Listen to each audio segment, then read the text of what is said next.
আসসালামু আলাইকুম ওয়া রাহমাতুল্লাহি তাআলা ওয়া বারাকাতুহু বিসমিল্লাহ ওয়ালহামদুলিল্লাহ ওয়াসসালাতু ওয়াসসালামু আলা রাসূলিল্লাহ বা'দ আউযু বিল্লাহি মিনাশ শাইতানির রাজীম বিসমিল্লাহির রাহমানির রাহিম ওয়াইলুল লিকুল্লি হুমাযাতিল লুমাযা সাদাকাল্লাহুল আযীম। সুপ্রিয় দর্শক, দেশে কিংবা দেশের বাইরে যে যেখান থেকে দেখছেন এই মুহূর্তে আপনাদের প্রিয় চ্যানেল আর টিভি, আপনাদের সকলকে স্বাগত জানাই, মোবারকবাদ জানাই। আমি ডক্টর ফখরুল আশিকি। শুরু করছি আপনাদের জন্য আয়োজন, আপনাদের সাথে নিয়ে আয়োজন সরাসরি প্রশ্নোত্তরমূলক অনুষ্ঠান প্রাণ নিবেদিত প্রশ্ন করুন। প্রিয় দর্শক, আপনারা জানেন যে প্রতি সপ্তাহে আমরা ঠিক রোববার এবং সোমবারে পৌঁছে যাই আপনাদের অনেক অনেক প্রশ্নের জবাব দেওয়ার জন্য। পাশাপাশি একটি সমসাময়িক বিষয় নিয়ে কথা বলার চেষ্টা করে থাকি। আজও তার ব্যত্যয় ঘটবে না ইনশাআল্লাহ। আজ যে বিষয়ে আমরা কথা বলবো খুবই প্রয়োজনীয়, সামাজিক একটি ভয়াবহ ব্যাধি, যে কাজটি ইতিমধ্যেই সারা বাংলাদেশে নয় সারা বিশ্বেই মানুষজন করে অভ্যস্ত, যদিও এটা মহাপাপ, কবিরা গুনাহ, গুনাহ কবিরা। আজকে যে বিষয় নিয়ে কথা বলবো সেটা হচ্ছে পরনিন্দা, একটি সামাজিক ব্যাধি। ইসলাম কি নির্দেশনা দিচ্ছে এই সামগ্রিক বিষয়ে যিনি কথা বলবেন তিনি বাংলাদেশের একজন প্রখ্যাত শিক্ষাবিদ। তিনি হচ্ছেন ইসলামী আরবি বিশ্ববিদ্যালয়ের সম্মানিত ডিন প্রফেসর ডক্টর ওলিউল্লাহ হাফেজাহুল্লাহ। প্রিয় দর্শক, আজকে এই বিষয়ে যদি আপনি কোনো প্রশ্ন করতে চান, যদি আপনার কোনো প্রশ্ন থাকে, তাহলে স্ক্রিনে একটি নাম্বার দেওয়া রয়েছে, এই নাম্বার আপনারা ফোন করবেন, নিশ্চয়ই আমাদের পেয়ে যাবেন। তবে চলুন আজকে যে বিষয় নির্বাচন করেছি বিষয়ে কথা বলি সম্মানীয় স্যারের কাছে। কেমন আছেন আপনি? আসসালামু আলাইকুম ওয়া রাহমাতুল্লাহ। ওয়ালাইকুম আসসালাম। স্যার ভালো আছেন? আলহামদুলিল্লাহ। এই যে আপনি আমার দিকে মুচকি হাসি দিয়ে কথা বললেন, ইভেন আমি কথা বলেছি, বিশ্বনবী ইসলাম কিন্তু একটা সাদাকার কথা বলেছেন। তো এই সাদাকা, অথচ আবার পক্ষান্তরে এই কথাও বলেছে ঠিক আপনার পিছনে যদি আমি কথা বলি সেটা গুনাহ কাবীরা, যার কারণে সামাজিক একটি ভয়াবহ বিধিতে রূপান্তরিত হয়েছে। আজকে এই পরনিন্দা, যেটা হাদিস এবং কোরআনের সমন্বয়ে কি ব্যাখ্যা দেওয়া হয়েছে যদি আপনি একটু বলতেন প্লিজ। বিসমিল্লাহির রহমানির রহিম। আলহামদুলিল্লাহি রাব্বিল আলামিন ওয়াসসালাতু ওয়াসসালামু আলা আশরাফিল আমবিয়া ওয়াল মুরসালিন ওয়া আলা আলিহি ওয়া সাহবিহি আজমাইন, আম্মা বা'দ। আল্লাহ সুবহানাহু ওয়া তাআলা আমাদেরকে সৃষ্টি করেছেন এক পিতা এবং এক মাতা থেকে। আমরা আসলে পরস্পর ভাই ভাই, এবং আল্লাহ তাআলা বলেছেন ইন্নামাল মুমিনুনা ইখওয়া, মানুষ পরস্পর ভাই ভাই। আর মানুষ সামাজিক জীব, ম্যান ক্যানট লিভ অ্যালোন, মানুষ একাকী বাস করতে উইদাউট কোম্পানি, সবাই মিলে থাকা। জি, আল্লাহ তাআলা আদম আলাইহিস সালামকে সৃষ্টি করার পরে আবার তার থেকে তার স্ত্রীকে সৃষ্টি করেছেন, এখান থেকে গোটা পৃথিবীতে মানব জাতিকে ছড়িয়ে দিয়েছেন। তো আল্লাহ তাআলা পবিত্র কোরআনে কারিমে বলছেন ওয়াজআলনাকুম শুউবান ওয়া ক্বাবাইলা লিতাআরাফু, তোমাদেরকে আমি এক মা এক বাবা থেকে সৃষ্টি করেছি, তোমাদেরকে আমি বিভিন্ন গোত্রে ভাগ করে দিয়েছি যাতে তোমরা একে অন্যের সাথে পরিচিত হতে পারো। আচ্ছা, তো এই পৃথিবীকে আবাদ করতে হলে, বিল্ড আপ করতে হলে আমাদের পারস্পরিক সম্পর্ক থাকা খুবই জরুরি, সৌহার্দ্যপূর্ণ একটা সম্পর্ক খুবই জরুরি। এই জন্য আপনি যেটা বলেন যে মুস্কি হাসি, রাসূলুল্লাহ সাল্লাল্লাহু আলাইহি ওয়াসাল্লাম বলেছেন যে তোমাদের ভালোবাসা বৃদ্ধির জন্য তোমাদেরকে ইফশা উস-সালাম ওয়া ইতআমুত তাআম, তোমরা বেশি বেশি করে সালাম প্রচার করবা, যাকে চিনো তাকেও সালাম দিবা, যাকে চেনো তাকেও সালাম দিবা, এবং তোমরা একে অন্যকে খাওয়াবা।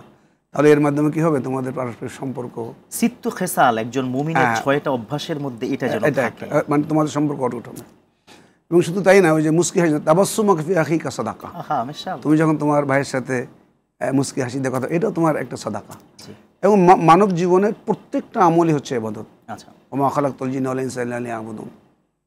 তো আমাদের এই যে আমাদের চলতি পথে আমরা মাঝে মাঝে এমন কিছু গুনাহ করে ফেলি, আমাদের কাছে অনেক সময় মনে হয় যে এটা আসলে গুনাহ না, স্বাভাবিক মনে হচ্ছে, এবং যেটা গুনাহ মনে হয় আমরা একটু দূরে থাকার চেষ্টা করি। অনেক সময় দেখা যায় যেটাকে আমরা গুনাহ মনে না করে ফেলি, আসলে সেটা অনেক ভয়াবহ গুনাহ। তার মধ্যে একটা হচ্ছে যেটা আপনি তুলেন, পরচর্চা। এটা খুব মারাত্মক সামাজিক ব্যাধি, এবং এটার মধ্যে আপনার এমন না যে সাধারণ মানুষ করে কিন্তু আলেম ওলামা করে না, এটার মধ্যে একবারে সাধারণ মানুষ, হাজি গাজী আলেম শায়েখ, সবাই আমরা মোটামুটি এর মধ্যে কোনো না কোনো ভাবে, মানে আমরা কোনো না কোনোভাবে ডুবে আছি, এবং এখান থেকে আমাদের পরিত্রাণ পাওয়া উচিত। এটা একটা সংজ্ঞা, মানে অনেকে বলে কি বিভিন্ন স্টাইলে বলে যে আমি তার পিছনে কথা বলেছি, এটা তো সত্যই, এরকম নানামুখী কথা দিয়ে কিন্তু পরনিন্দাটাকে জায়েজ করতে চায়। আপনি একটু জোর মোটা দেখে একটা সংজ্ঞা, আমি সেখানে যাচ্ছি। আল্লাহ তাআলা সুস্পষ্টভাবে বলেছেন সূরা হুজুরাতের মধ্যে, ওয়ালা ইয়াক্তাব বা'দুকুম বা'দা, তোমরা কেউ যেন তার ভাইয়ের পরনিন্দা না করো, তার অগোচরে তার সম্বন্ধে না বলো, অগোচরে তার মন্দ না বলো। আইয়ুহিব্বু আহাদুকুম আইয়াকুলা লাহমা আখিহি মাইতা, তোমাদের কেউ কি পছন্দ করে সে তার মৃত ভাইয়ের গোশত খাবে? আচ্ছা, প্রথমত আমরা তো মানুষের গোশত খাই না, না, তারপর আবার ভাইয়ের গোশত, তারপর আবার ডেড বডি। তো এটা মানে কত বড় ঘৃণিত হলো এটা বলা হয়। বিশ্বনবীর একটা হাদিসও তো আছে একজন সাহাবার। হ্যাঁ হ্যাঁ, এবং ওই যে গীবতের যেটা বলা হয়েছে আর কি, গীবত যেটা আপনি সংজ্ঞা জানতে চেয়েছেন না, গীবত হচ্ছে যে তুমি তোমার ভাইয়ের আন্তাজখুরা আইবা আখিকা ফি গাইবাতিহি, তোমার ভাইয়ের অগোচরে তার কোনো খারাপ দিক আলোচনা করা। তো হযরত আবু হুরায়রা থেকে বর্ণিত হাদিস, রাদিয়াল্লাহু আনহু থেকে বর্ণিত হাদিস, তিনি রাসূলুল্লাহ সাল্লাল্লাহু আলাইহি ওয়াসাল্লাম যখন অনেক সাহাবী বলেন যে রাসূলুল্লাহ যদি আমার ভাইয়ের মধ্যে এই দোষটা থাকে, তাহলে রাসূলুল্লাহ সাল্লাল্লাহু আলাইহি ওয়াসাল্লাম বললেন যে যদি তোমার ভাইয়ের মধ্যে দোষটা থাকে তাইলে এটা গীবত হবে, আর যদি তোমার ভাইয়ের মধ্যে এটা না থাকে তাহলে এটা হবে বহতান, আরো ভয়াবহ অপবাদ, এটা আরো অনেক বড় শাস্তি।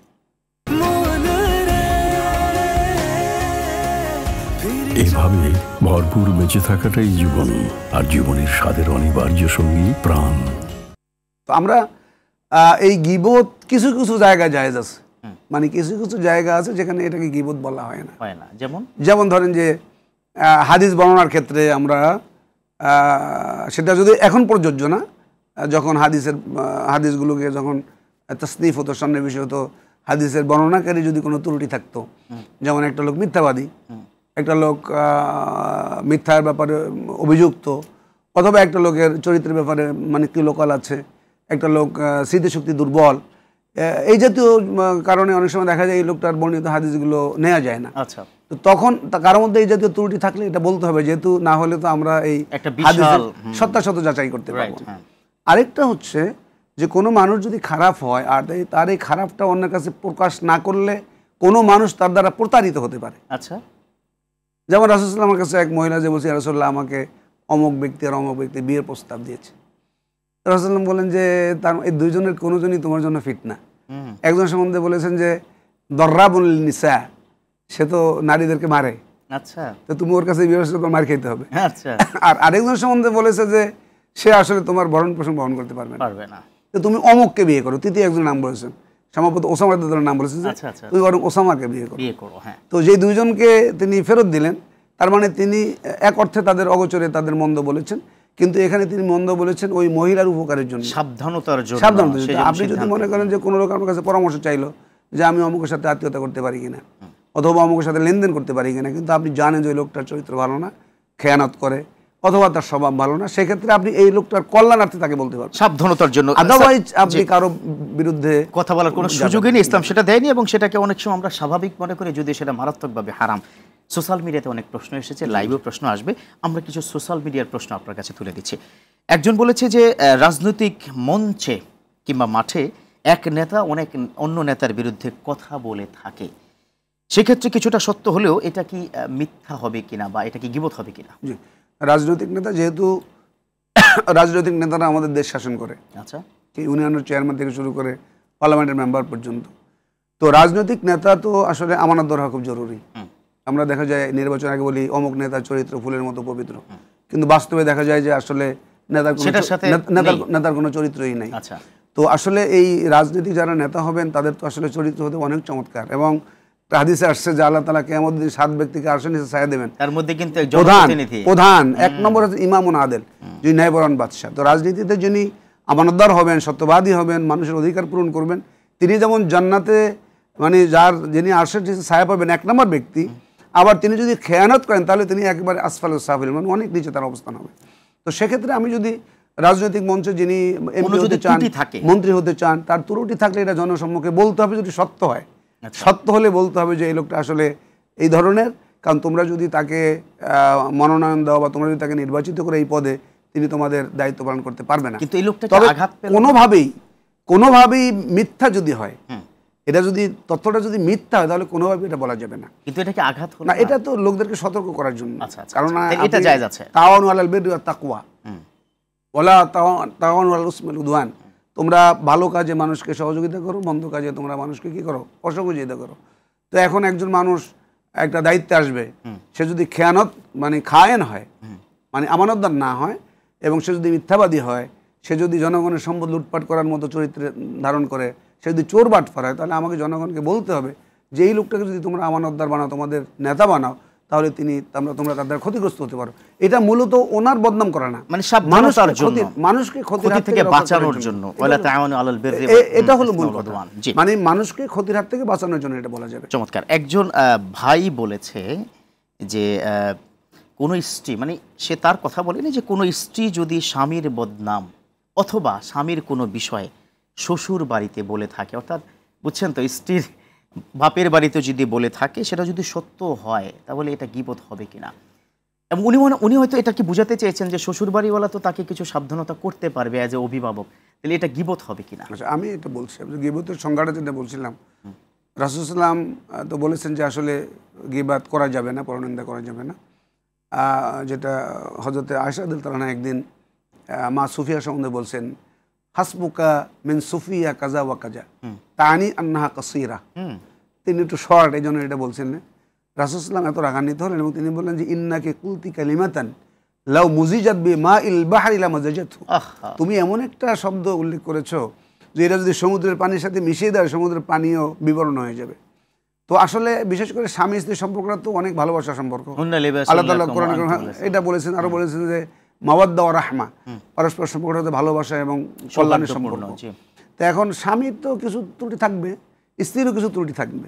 স্বামী স্ত্রীর সবচেয়ে ভালো হলো স্বামী স্ত্রীর ত্রুটিগুলো নিজেদের মধ্যে রাখা। আমি যদি আমার স্ত্রীর বদনামটা অন্যের কাছে করে ফেলি, তাহলে আমি নিজে কিন্তু ছোট হয়ে গেলাম। আবার স্ত্রী যদি তার স্বামীর বদনামটা অন্যের কাছে করে ফেলে, তার মানে সে কিন্তু নিজের ভিতরের খবরটা অন্য জায়গায় বলে দিল। এটা নিজেরা চেষ্টা করতে হবে। রাইট, এই জায়গাটা একটু সমাধানযোগ্য বিষয়, কারণ এই রোগে সবাই রোগী। আপনি ডেফিনেটলি বলবেন একটা ছোট্ট বিরতির পর ইনশাআল্লাহ তাআলা। প্রিয় দর্শক, দেখছেন আপনাদের প্রিয় চ্যানেল আরটিভি, আরটিভির সাপ্তাহিক আয়োজন প্রাণ নিবেদিত প্রশ্ন করুন। নিচ্ছি বিরতি, ফিরছি কিছুক্ষণের মধ্যেই।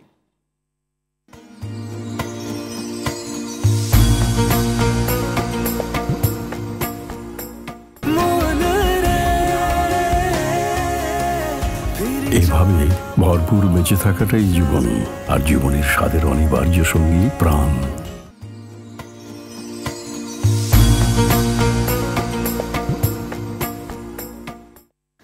আলহামদুলিল্লাহ, প্রিয় দর্শক, ফিরে এলাম বিরতির পর। আমাদের সাথে থাকার জন্য ধন্যবাদ। দেখছেন আপনাদের প্রিয় চ্যানেল আরটিভি, আরটিভির সাপ্তাহিক আয়োজন প্রাণ নিবেদিত প্রশ্ন করুন। অনুষ্ঠানটিতে আপনারা প্রশ্ন করবেন ইনশাআল্লাহ। তবে সেক্ষেত্রে যে কাজটি করতে হবে তা হচ্ছে আরটিভির স্ক্রিনে এই মুহূর্তে একটি নাম্বার দেওয়া রয়েছে, ফোন করুন, আমাদের পেয়ে যাবেন।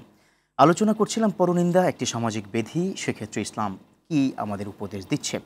রয়েছেন আমাদের সাথে প্রফেসর ডক্টর ওলিউল্লাহ। আমরা চলুন তার কাছ থেকে আরও বিস্তারিত একটু জেনে নিই, এবং তিনি বলছিলেনও এই বিষয় নিয়ে। জি, পারিবারিক একটি জায়গায় আপনি নক করেছেন যেটা ঘরে ঘরে হয়ে থাকে, যেটা অনেক সময় স্বামী তার স্ত্রীকে অভিযোগ দেয় যে তুমি তো আমার বিষয়ে কথা বলছো। এখানে আরেকটা অভিযোগ একটু আছে যে স্বামী এবং স্ত্রী এই দুজনের কথা সমাধানের জন্য কোনো বন্ধু বা স্ত্রীর কোনো বান্ধবীর কাছে বলা যাবে কিনা। না, এটা হচ্ছে যে আমি যেটা আগে বললাম আর কি, যে স্বামী স্ত্রী তো সম্পর্কটা আমরা আগে বলেছি যে হুন্না লিবাসুল লাকুম ওয়া আনতুম লিবাস। আমি আমার পোশাকের সমালোচনা করলে তো হবে না। স্বামী স্ত্রী সবচেয়ে ভালো হলো যে প্রথমত নিজেরা চেষ্টা করতে হবে। আচ্ছা, একান্ত যদি নিজেরা না পারে, তাহলে নিজেদের পরিবারের বিশ্বস্ত, কোরআনে কারিমে আছে ফাবাসু হাকামান মিন আহলিহি ওয়া হাকামান মিন আহলিহা। দুই পক্ষের যদি খুব মারাত্মক পর্যায়ে চলে যায়, দুই পক্ষের দুজন প্রতিনিধি থাকবে, তারা বসে আলোচনা করবে। বাইরের থার্ড পার্টিকে বলা যাবে না, কারণ পরিবারের লোকরা কিন্তু এটাকে আমানত হিসেবে রাখবে। এবং স্বামী স্ত্রীর সম্পর্কটা এত মধুর যে এই সম্পর্কের মধ্যে এত আছে যে আপনি স্ত্রী যখন রাগান্বিত হলে স্বামী একটু সিম্পল থাকবে, নরম থাকবে, রিল্যাক্সে থাকবে। আবার স্বামী রাগান্বিত হলে স্ত্রী রিল্যাক্সে থাকবে। এটা কি সম্ভব? আমরা রাসূল সাল্লাল্লাহু আলাইহি ওয়াসাল্লামের জীবনে দেখি। আমরা রাসূল সাল্লাল্লাহু আলাইহি ওয়াসাল্লামের জীবনে দেখি যে মা আয়েশা রাদিয়াল্লাহু আনহা যখন রাসূল সাল্লাল্লাহু আলাইহি ওয়াসাল্লাম একদিন বললেন যে আয়েশা তুমি যখন রাগ হও আমি কিন্তু বুঝতে পারি। মা আয়েশা বলেন যে আসলে কিভাবে বোঝেন আপনি? বলছে তুমি যখন বলো কোনো কিছুর ব্যাপারে না করার সময় বলছে লা ওয়া রব্বি মুহাম্মদ, আমি তখন বুঝি যে তুমি আমার উপর খুশি আছো, না তুমি খুশি আছো। আর যখন তুমি বলো যে লা ওয়া রব্বি ইব্রাহিম, তখন আমি বুঝি তুমি আমার উপর রাগ হয়েছে। সুবহানাল্লাহ। এবং আরেকটি ঘটনা আছে, রাসূল সাল্লাল্লাহু আলাইহি ওয়াসাল্লামের কাছে তিনি একদিন তার এক স্ত্রীর ঘরে, উম্মুল মুমিনের ঘরে, তখন আরেক উম্মুল মুমিনের ঘর থেকে তার জন্য একটা খাবার পাঠানো হয়েছে। তো এই উম্মুল মুমিনিন তিনি খুব রেগে গেলেন যে ওই বাসা থেকে কোনো খাবার আসলো, তিনি আজকে তো আমার ডিউটি, খাবারের পাত্রটা ভেঙে ফেললেন, মানে খাবারটা ফেলে দিলেন। তো রাসূল সাল্লাল্লাহু আলাইহি ওয়াসাল্লাম কোনো রাগ হলেন না। রাগ না হয়ে তিনি ওই যে সাহাবী নিয়ে আসেন তাকে বললেন যে তোমাদের মায়ের আত্মসম্মানে লেগেছে। তো তিনি কিন্তু তার স্ত্রীকে সম্মান করলেন কিন্তু এখানে। আবার পাশাপাশি যেই ঘর থেকে আসছে সেই ঘরের বাটিটা এই ভাঙ্গা বাটি ফেরত দেন, তিনি নতুন বাটি ফেরত দিয়েছেন। শুনবো বিস্তারিত। তিনি একজন ওনাকেও দর্শকের। জি, সম্মান করলেন, ওনাকেও সম্মান করলেন। দর্শক অপেক্ষা করছে, একটা ফোন নিয়ে নিচ্ছি। জি, প্রিয় দর্শক, কে বলছেন, কোথা থেকে বলছেন, প্লিজ আপনার প্রশ্নটি করুন। আসসালামু আলাইকুম। ওয়ালাইকুম আসসালাম ওয়া রাহমাতুল্লাহ। হুজুর, একটু বিরক্ত করি, আমার নাম শফিউল্লাহ, বাড়ি কুমিল্লা, থাকি চট্টগ্রাম। জি বলুন তো প্লিজ। কত হলো যে মৃত্যু ব্যক্তি কবরের পাশে দাফন করলে সে কি আমাদের পায়ের আওয়াজ বা আমাদের কথোপকথন বা মাহফিল কোরআন তেলাওয়াত ইত্যাদি কি শুনতে পান? আচ্ছা আচ্ছা, মৃত ব্যক্তি কবরে বসে আমাদের শব্দ বা কথাগুলো শুনতে পান কিনা? থাকুন আর টিভির সাথেই। আমাদের আরও একজন দর্শক আছে, আরেকটা ফোন নিচ্ছি। জি প্রিয় দর্শক, কে বলছেন, কোথা থেকে বলছেন, প্রশ্নটি করুন প্লিজ। জি জি আপনার হ্যালো, আপনার কি আর কোনো প্রশ্ন আছে কি? হ্যাঁ জি প্লিজ, দর্শক শুনতে পাচ্ছেন? সম্ভবত আপনার সংযোগটি বিচ্ছিন্ন হয়ে গেছে, আপনি ট্রাই করুন, ইনশাল্লাহ আমাদের পেয়ে যাবেন। মৃত ব্যক্তি কবরে শুনতে পান কিনা? জি, কোরআনে কারিমে আছে ইন্নাকা লা তুসমিউল মাউতা, যিনি কবরে মানে মৃত্যু ব্যক্তির তোমাকে শুনতে পায় না, এটা হাদিস মানে পবিত্র কোরআনে কারিমে আছে। কিন্তু কিছু হাদিস আছে মৃত্যু ব্যক্তি আমাদেরকে এইভাবে শুনতে পায় না, কিন্তু কিছু হাদিস দ্বারা অনুমান করা যায় যে ওনারা অনুমান করতে পারেন যে আমরা কি করি। যেমন একটা হাদিস আসছে যে তোমরা যখন মাইয়াতকে দাফন করো ফাসালু লাহু তাসাব্বুত, তখন সে যেন দৃঢ় থাকতে পারে, তোমরা তার জন্য আল্লাহর কাছে দোয়া করতে থাকো। তো যখন এরা চলে যায়, যখন সবাই চলে যায়, তখন আপনার মন কারণাকে এসে তাকে প্রশ্ন করে। তো মৃত্যু ব্যক্তি আমাদের উপরের কিছু বিষয় অনুমান করতে পারেন, কিন্তু আমরা কিন্তু এটা টের পাই না। তারা বুঝেন কিনা আমরা এটা টের পাই না। বিষয়টা হয়তো উনি ভালো বুঝবেন যে, আর আমরা তাদেরকে কোনো কিছু শুনাইয়া তাদের কাছ থেকে যে এটার রিপ্লাই আনবো, ফিডব্যাক নেওয়া যাবে না। আসলে কি ফরম্যাট করেছে আল্লাহ সুবহানাহু, ফিডব্যাক নেওয়া যাবে না। যে আরো একজন কি দর্শক আছে, আমরা ফোনটা নিয়ে নেই। জি প্রিয় দর্শক, কে বলছেন, কোথা থেকে বলছেন, প্রশ্নটি করুন প্লিজ। হ্যালো, আসসালামু আলাইকুম। ওয়ালাইকুম আসসালাম। জি প্রিয় বোন, আপনার প্রশ্নটি করুন। জি হুজুর, আমার প্রশ্নটা ছিল, আমার হাজবেন্ড আমি কনসিভ করার আগে স্বপ্ন দেখেছে যে ছেলে বাচ্চা হয়েছে এবং ছেলের নাম রাখা হয়েছে কোরআন মোহাম্মদ। তো আমি 1 মাস আগে আমার বাচ্চা মানে প্রসব হয়েছে এবং তার কথা নাম রাখা হবে কোরআন মোহাম্মদ। কোরআন মোহাম্মদ মানে কোরআন মোহাম্মদ, আমরা যে কোরআন মাজিদ, যেটা কোরআন মোহাম্মদ। জি জি আচ্ছা, গুড, ঠিক আছে, থাকুন আপনি আরটিভির সাথে। জি এরপরে যিনি আছেন আমাদের দর্শক হিসাবে, যিনি লাইনে আছেন, প্লিজ আপনার প্রশ্নটি করুন প্লিজ। হ্যালো, জি আসসালামু আলাইকুম। ওয়ালাইকুম আসসালাম ওয়া রাহমাতুল্লাহ। জি আপনার প্রশ্ন। আমার প্রশ্নটা, আমরা যখন বাসে বা ট্রেনে সফরকালীন অবস্থায় থাকবো তখন কিভাবে নামাজ আদায় করব? জি, আর আরেকটা হচ্ছে গিয়ে, যদি আমরা সফরে কসরের নামাজ পড়ি, সেক্ষেত্রে জোহর ও আসর এবং মাগরিব ও এশা একই সাথে নামাজটি আদায় করা যাবে কিনা? জি থাকুন আপনি আমাদের সাথে, ইনশাআল্লাহ প্রশ্ন উত্তর পেয়ে যাচ্ছেন। প্রথম বোনের প্রশ্নটি, কোরআন মোহাম্মদ। জি ধন্যবাদ আমাদের বোনকে, তাকে আমরা অভিনন্দন জানাই, তিনি পুত্র সন্তানের মা হয়েছেন। তো আসলে কোরআন মোহাম্মদ নাম হয় না। হাদিস শরীফে আসছে যে আল্লাহ তাআলার কাছে সবচেয়ে উত্তম নাম হচ্ছে আহাবুল আসমা ইলাল্লাহ আযজা ওয়া জাল্লা আব্দুল্লাহ আব্দুর রহমান। তো আপনি এটা রাখতে পারেন, এবং আপনি নবী সাল্লাল্লাহু আলাইহি ওয়াসাল্লামের নামে মোহাম্মদ নাম রাখতে পারেন। কোরআন মোহাম্মদ একসাথে রাখা যায়? কোরআন নাম রাখা আসলে সাথে কোরআন তো অর্থবহ হবে কিনা না, ব্যক্তির সাথে? মোহাম্মদ আপনি ছেলের নাম রাখেন মোহাম্মদ, এবং উনি এটা স্বপ্ন দেখেছে, এখন এটা রাখতে না না না বাধ্য না। আর কোরআন নাম রাখা যাবে না, এটা ঝামেলা হবে, বিভিন্ন ধরনের কথা হবে। বরং আপনার বাচ্চার নামটা মোহাম্মদ রাখেন। এবং আমি বোনের অবগতির জন্য বলি আর কি, আমরা যখন মদিনাতে পড়েছি তো আমাদের অনেক বন্ধুর নাম দেখতাম মোহাম্মদ খামেস, মোহাম্মদ সানি। তো জিজ্ঞেস করতে, ভাই তোমার নাম মোহাম্মদ, পঞ্চম মোহাম্মদ, দ্বিতীয় মোহাম্মদ কেন? তো বলছে যে আমার বাবার 10 সন্তান, 10 জনের নামে মোহাম্মদ। তো যেহেতু 10 জনের নামে মোহাম্মদ, তাহলে ডিফারেন্ট করবেন কিভাবে? এই জন্য আউয়াল Sunny, first Mohammad, second Mohammad, third Mohammad, এইভাবে আমাদের নাম রাখা হয়েছে। তো আপনি আপনার ছেলের নাম মোহাম্মদ রাখেন, এবং আপনি এই নিয়তে রাখেন যে রাসূল ইসলামের নামে রাখলাম, আল্লাহ তাআলা ইসলাম আমাদেরকে নাজাত দেবে, এবং ছেলেকে আপনি দ্বীনি শিক্ষা শেখান। চমৎকার প্রস্তাবনা দিয়েছেন স্যার।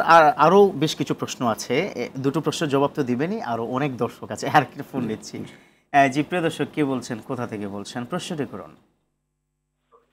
আমি গাজীপুর থেকে বলছি। জি বলুন। হুজুর, আমি ইসলামিক একটা মুদ্রাবাদ সিস্টেমে কি একটা বৃহস্পতি অনেক কিছু টাকা রাখছি। আর ওই টাকাটা কি আসলে হালাল পদ্ধতি আমার 3 মাস পর পর কিছু অ্যামাউন্ট দেয় আর কি, মানে কিছু টাকা ইসলামী ব্যাংকে, ইসলামী কোন শরিয়া ব্যাংকে এরকম? ইসলামী ব্যাংকে? হ্যাঁ, ইসলামী ব্যাংক বাংলাদেশ লিমিটেড মুদ্রা সিস্টেমে ডিপিএস করছি আমি, ঠিক আছে? আচ্ছা, ডিপিএস করেছেন এরকম কিছু হয়তো। জি, বুঝতে পেরেছি।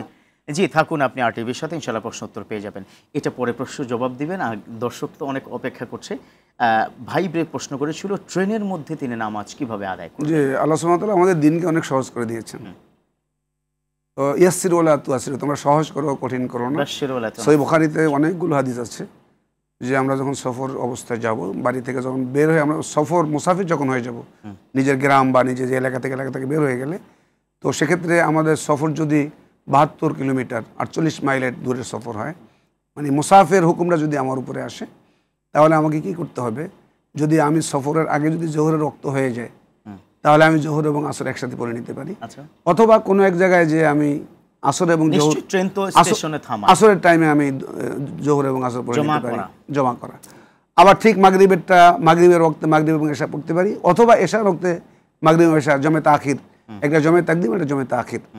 তো সেক্ষেত্রে যদি এমন হয় যে আমি ট্রেন থেকে এক জায়গায় নেমে এই দুইটা নামাজ একত্রে পড়ার সময় পাবো, সেক্ষেত্রে আমি সেটা করব। অথবা গাড়ি থেকে নেমে দুইটা নামাজ একসাথে পড়তে পারতাম, আমি সেক্ষেত্রে সেটা করব।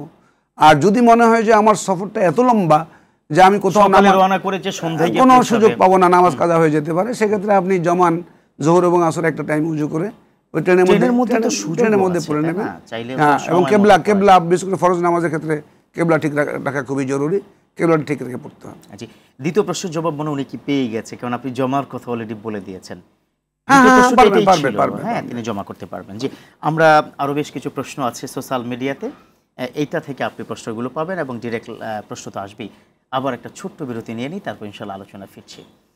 প্রিয় দর্শক, দেখছেন আপনাদের প্রিয় চ্যানেল আরটিভি। আরটিভির সাপ্তাহিক আয়োজন প্রাণ নিবেদিত প্রশ্ন করুন। আবারও নিতে হচ্ছে ছোট্ট করে বিরতি, কোথাও যাবেন না, ফিরছি কিছুক্ষণের মধ্যেই।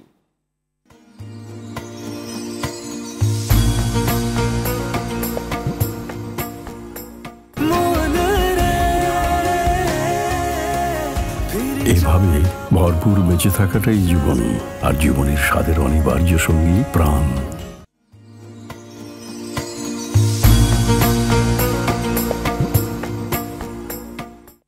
আলহামদুলিল্লাহ, প্রিয় দর্শক, ফিরে এলাম বিরতির পর। আমাদের সাথে থাকার জন্য ধন্যবাদ। দেখছেন আপনাদের প্রিয় চ্যানেল আরটিভি। আরটিভির সাপ্তাহিক আয়োজন প্রাণ নিবেদিত প্রশ্ন করুন। আপনি প্রশ্ন করবেন, তবে সেক্ষেত্রে যে কাজটি করতে হবে, স্ক্রিনের নাম্বারটিতে আপনারা কল করুন, নিশ্চয়ই আমাদের পেয়ে যাবেন। প্রশ্নের জবাব দেওয়ার চেষ্টা করবো ইনশাআল্লাহ। রয়েছেন আমাদের সাথে প্রখ্যাত একজন শিক্ষাবিদ, বিশিষ্ট আলেমদিন প্রফেসর ডক্টর মোহাম্মদ ওলিউল্লাহ। চলুন আমরা তার কাছ থেকে আজকের যে বিষয়ে, তা হচ্ছে পরনিন্দা, একটা সামাজিক বিধি বিষয়ে কথা শুনি। বিরতির পূর্বে একজন দর্শকের একটি ফোন বাকি ছিল, সেটা হচ্ছে ডিপিএস করেছে তিনি ইসলামী ব্যাংকে, সেই টাকাটা হালাল হবে কিনা? তিনি 3 মাস পর পর টাকা পাচ্ছেন। ধন্যবাদ। আসলে ইসলামী ব্যাংকগুলো তো শরিয়া অনুযায়ী চলে এবং সেখানে অনেক বড় বড় আলেমদের দিয়ে শরিয়া বোর্ড আছে। তো আমরা বিশ্বাস রাখি যে ইসলামী ব্যাংক পুরোপুরি শরিয়া প্রতিপালন করে। এটা যদি কোনো ভুলও থাকে, শরিয়া ব্যাংকের শরিয়া বোর্ডের দায়িত্ব, এটার জন্য গ্রাহকের কোনো দায়িত্ব নেই, কোনো সমস্যা নেই। আমি এটা যদি কোনো ভুল থাকে তাদেরই দায়িত্ব। আর তারা, আমরা যতদূর জানি যে তারা বছর শেষে যেসব টাকার মধ্যে, ইনকামের মধ্যে তাদের সন্দেহ হয়, সুকুক বলা হয় এটাকে, এই টাকাগুলো তারা অন্য ফান্ডে দিয়ে দেয়। গ্রাহকদেরকে তারা যে টাকাটা হালাল ওইটাই দেয়, কনফার্ম যেটা হালাল ওইটাই দিয়ে দেয়। সো আপনি ইসলামীকে টাকা রাখার পরে এটা হালাল হবে কি হারাম হবে এটা নিয়ে চিন্তা করা দরকার। দায়িত্ব তাদের, দায়িত্ব আপনার। চমৎকার আপনি বলছেন। একজন দর্শক অপেক্ষা করছে, একটু ফোনটা নিয়ে নিচ্ছি। জি, প্রিয় দর্শক, কে বলছেন, কোথা থেকে বলছেন? আপনার প্রশ্নটি করুন।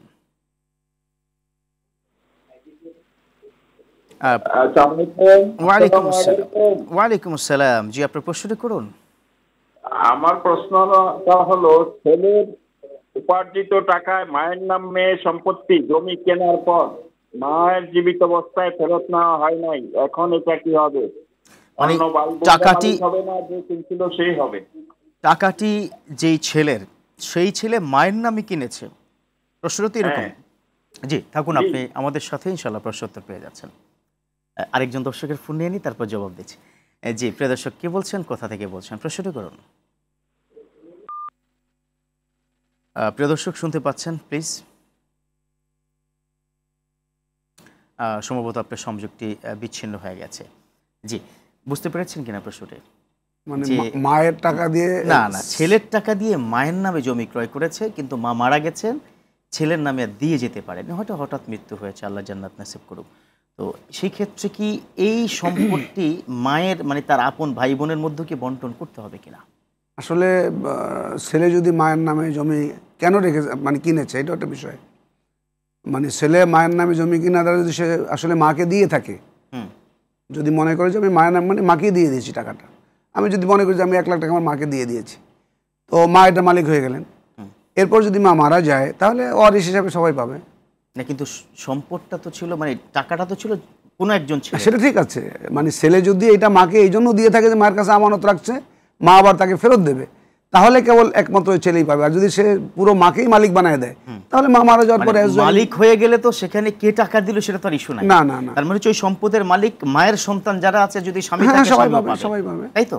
আর উনি প্রথমত এটা হলো ওনার নিয়তের ব্যাপার। আচ্ছা আচ্ছা, উনি আসলে মায়ের নামে কেন এখন কে রাখলেন? খুঁজতে যাবে? মানে উনি তো জানতেন জি যে মায়ের নামে রাখা মানেই মা মারা গেলে কিন্তু সবাই পাবে। রাইট। এটা যদি উনি কি নাও জেনে থাকেন, ইসলাম যেটা বলে না, সেটাই এখন তো করতে ওইটাই হবে। হবে, ওইটাই হবে। একজন প্রশ্ন করেছেন সোশ্যাল মিডিয়াতে, খুব কি আপনার কি গুরুত্বপূর্ণ প্রশ্ন এবং ঘরে ঘরে হয়তো হয়ে থাকে। অনেক পুরাতন কোরআন শরীফ তো পুরাতন হয় না, প্রিন্টেড এই মানে কাগজটি পুরাতন হয়ে গেছে, এমন পুরাতন হয়েছে যে এটা এখন পড়ার মতো যোগ্য নেই এবং প্রচুর পরিমাণে ছিঁড়ে গেছে। তো এই কোরআনটি আমি কি করব? সেক্ষেত্রে এটা আমাদের আলেমরা বলেন যে এটা হয়তো আমরা পানিতে ফেলে দিতে পারি, পানির সাথে মিশে পানি যেন একটু ভালো পানি হয়, একদম নোংরা না না, ভালো পানিতে ফেলে দিতে পারি, অথবা দাফন করে ফেলতে পারি, মানে মাটির নিচে দাফন করে ফেলতে পারি। কোনটা বেটার, হুইজ বেটার? অথবা কেউ কেউ বলছেন যে পুড়িয়ে দেওয়া যায়, ছাই বানিয়ে ফেলা যায়, তো এটা না করাই ভালো, পুরানোটা ভালো না হবে না। করাই ভালো। তাহলে আমার মনে মাটির নিচে দাফন করে দেওয়া যায়, আর পরিষ্কার পানিতে, নদীর পানিতে ফেলে দিলাম, এটা বহমান পানিতে এটা মাছেরা খেয়ে ফেললো অথবা পানির সাথে মিশে গেল। আগের প্রশ্নে একটু সংযোজনী দিচ্ছি। ডেফিনেটলি আপনি সংযোজনী দিবেন, একজন দর্শক অনেকক্ষণ অপেক্ষা করছে। জি জি, প্রিয় দর্শক, কি বলছেন, কোথা থেকে বলছেন, প্রশ্নটি করুন। জি, আসসালামু আলাইকুম। ওয়ালাইকুম আসসালাম। আমি রেজাউর রহমান বলছি ধানমন্ডি থেকে। জি বলুন প্লিজ, প্রশ্নটি করুন। আমার প্রশ্নটা হলো, আমি একজনকে প্রায় 25 বছর আগে 1 লক্ষ টাকা কর্জ দিয়েছিলাম, সে আমার কাছে।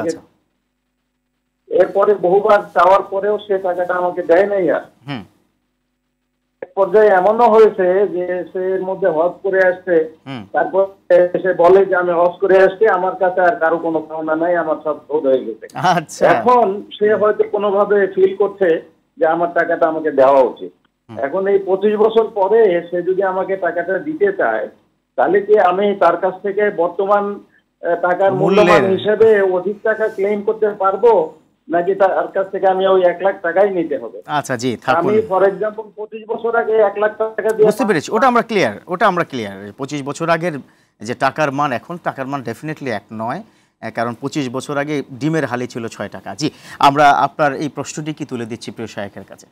জি ধন্যবাদ ভাই। আসলে আমাদের সমাজে এটা একটা সামাজিক ব্যাধি যে আমরা টাকা নেই কিন্তু দিচ্ছি না, এবং আমাদের দেশে অনেক মানুষ আছে টাকা কর্জ দেওয়ার মতো, অনেক মানুষ আছে, কিন্তু এই যারা নেন তারা ঠিক মতো দেন না বলে কিন্তু অনেকে কর্জ দিতে চান না। ইভেন ওই টাকা দিয়ে জমি কিনে যখন বলা হয় টাকাটা রিটার্ন করে, জমি বিক্রি করে কি ঋণ পরিশোধ করব, তখন এটা খারাপ। আমরা আপনার মূল প্রশ্নে চলে যাই। প্রথমত আপনার ভাই মনে করছিলেন যে হজ করলে এই টাকাটা মাফ হয়ে যাবে, হজ করলে কারো টাকা মাফ হয় না, এটা উনিও বুঝতে পেরেছেন, এটা ভুল।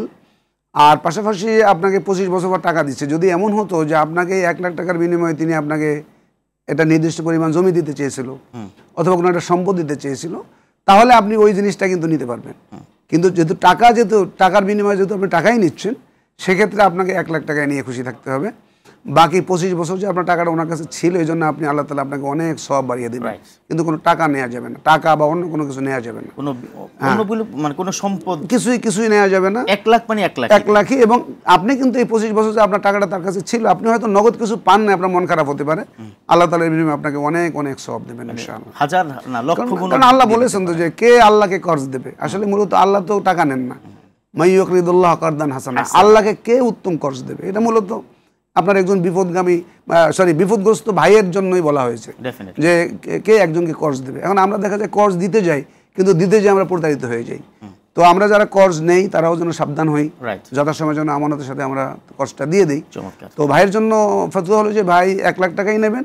আমরা আশা করছি, আল্লাহ তাআলার কাছে আমরা দোয়াও করি আল্লাহ তাআলা ভাইকে অফুরন্ত নেয়ামত দেবেন এবং অফুরন্ত সওয়াব দেবেন। অসাধারণ বলেছেন শেখ। যে আমাদের এরপরে যে প্রশ্নটা একটা সংযুক্তি ছিল, যদি ওই যে আগেরটা আর কি, সেটা হচ্ছে ওই যে আমার যে ভাই মায়ের নামে জমি রেখেছে, এখন তার একটু মন খারাপ হতে পারে যে মায়ের নামে রাখলাম সবাই সম্পদটা পেয়ে গেল।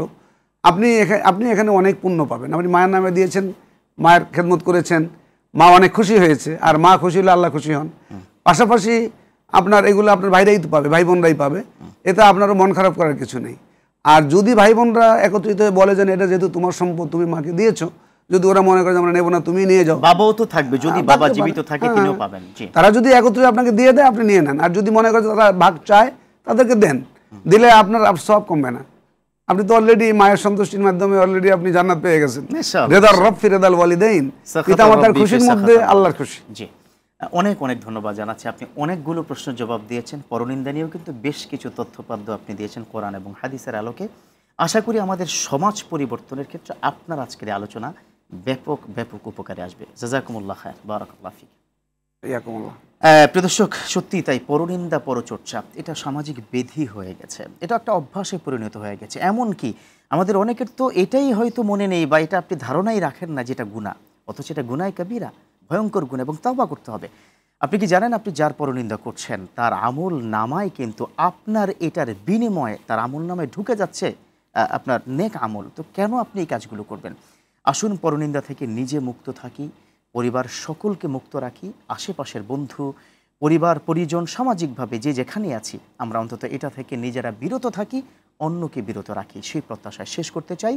প্রাণ নিবেদিত প্রশ্ন করুন। প্রিয় দর্শক, ইনশাআল্লাহ তাআলা আগামীকাল আবারও দেখা হচ্ছে। ভালো থাকুন, সুস্থ থাকুন। আসসালামু আলাইকুম ওয়া রাহমাতুল্লাহি ওয়া বারাকাতুহু।